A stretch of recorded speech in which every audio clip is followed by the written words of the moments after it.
Imagine کیجئے اگر آج رات نیند کی آغوش میں جاتے ہی آپ کی روح جسم سے نکال لی جائے اور آپ کو وہ سب دکھا دیا جائے جو آنکھوں نے کبھی نہیں دیکھا، وہ جنت جس کا وعدہ اللہ نے نیک بندوں سے کیا اور وہ جہنم جس کا تصور ہی انسان کو ہلا دیتا ہے، ذرا سوچئے اگر آج کی یہ سانس آپ کی زندگی کی آخری سانس ہو تو کیا آپ جنت کے مستحق ہوگے یا وہ دروازہ آپ کا انتظار کر رہا ہوگا جس کے پیچھے صرف آگ، چیخیں اور حسرت ہے؟ کبھی سوچا ہے کہ اللہ نے جنت و جہنم کیوں بنائی؟ اللہ نے مٹی سے پہلے انسان حضرت آدم کو بنایا، انہیں علم دیا، انہیں عزت دی اور تمام فرشتوں کو حکم دیا کہ حضرت آدم کو سجدہ کرے۔ سب نے سجدہ کیا لیکن ایک نے انکار کر دیا اور وہ تھا ابلیس، شیطان۔ شیطان نے غرور سے کہا میں آگ سے بنا ہوں اور انسان مٹی سے، میں اس سے بہتر ہوں۔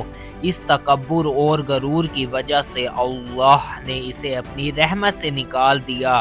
تب شیطان نے چیلنج کیا کہ میں تیرے بندوں کو گمراہ کروں گا، انہیں تیرے راستے سے بھٹکاؤں گا۔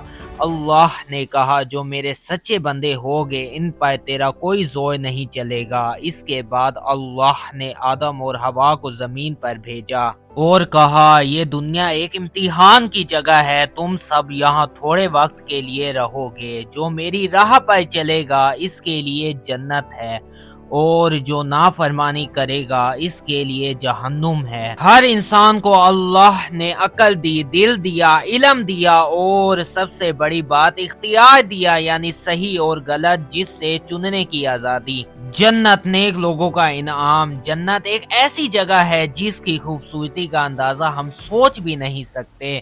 وہاں نہ کوئی دکھ ہے، نہ کوئی بیماری، نہ موت اور نہ کوئی تھکاوٹ، صرف سکون، نعمتیں اور ہمیشہ کی خوشی ہے۔ قرآن کہتا ہے اے ایمان والو اللہ سے ڈرو اور جنت کی طرف دوڑو جو پرہیزگاروں کے لیے تیار کی گئی ہے۔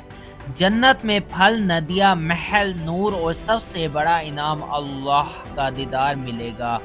جہنم گناہ گاروں کی سزا۔ جہنم ان لوگوں کے لیے ہے جو اللہ کو نہیں مانتے، دوسروں پر ظلم کرتے ہیں اور اپنی زندگی گناہوں میں برباد کر دیتے ہیں۔ وہاں آگ ہوگی، پیاس ہوگی، اندھیرا ہوگا اور بہت سخت سزائیں ہوگی۔ قرآن میں اللہ فرماتا ہے جس نے اللہ کا انکار کیا اس کے لیے ہم نے جہنم تیار کر رکھی ہے جو بہت برا ٹھکانہ ہے، لیکن اللہ بہت رحمان و رحیم ہے۔ جو سچے دل سے توبہ کرتا ہے تو اللہ اس کی ساری غلطیاں معاف کر سکتا ہے۔ ایک حدیث کے مطابق ہمارا رب فرماتا ہے میں نے اپنے نیک بندوں کے لیے وہ چیزیں تیار کر رکھی ہے جو نہ کسی انسان نے دیکھی، نہ کسی نے سنی اور نہ ہی کسی انسان کے دل میں اس کا خیال تک گزرا ہے۔ یہ کہانی کسی بادشاہ کی نہیں، کسی نبی کی نہیں، یہ کہانی ایک عام انسان کی ہے اور اصل میں یہ کہانی میری اور آپ کی ہے۔ چمکتی سڑکیں، بلند عمارتیں، دولت کی رہل پہل۔ اس شہر میں فہد نام کا ایک نوجوان رہتا تھا۔ فہد بظاہر ایک عام سا مسلمان تھا، نماز کبھی پڑھ لیتا کبھی چھوڑ دیتا، پڑھتا تو تھا قرآن صرف رمضان میں، گناہوں کو گناہ مانتا ضرور تھا مگر توبہ کو قلب پر چھوڑ دیتا تھا۔ وہ کہتا تھا اللہ غفور الرحیم ہے، ابھی تو جوانی ہے، بعد میں توبہ کر لوں گا، لیکن وہ یہ بھول گیا تھا کہ موت نہ عمر دیکھتی ہے اور نہ نیت۔ وہ سچ بولتا تھا مگر جب نقصان ہو تو جھوٹ بھی سہارا بن جاتا تھا۔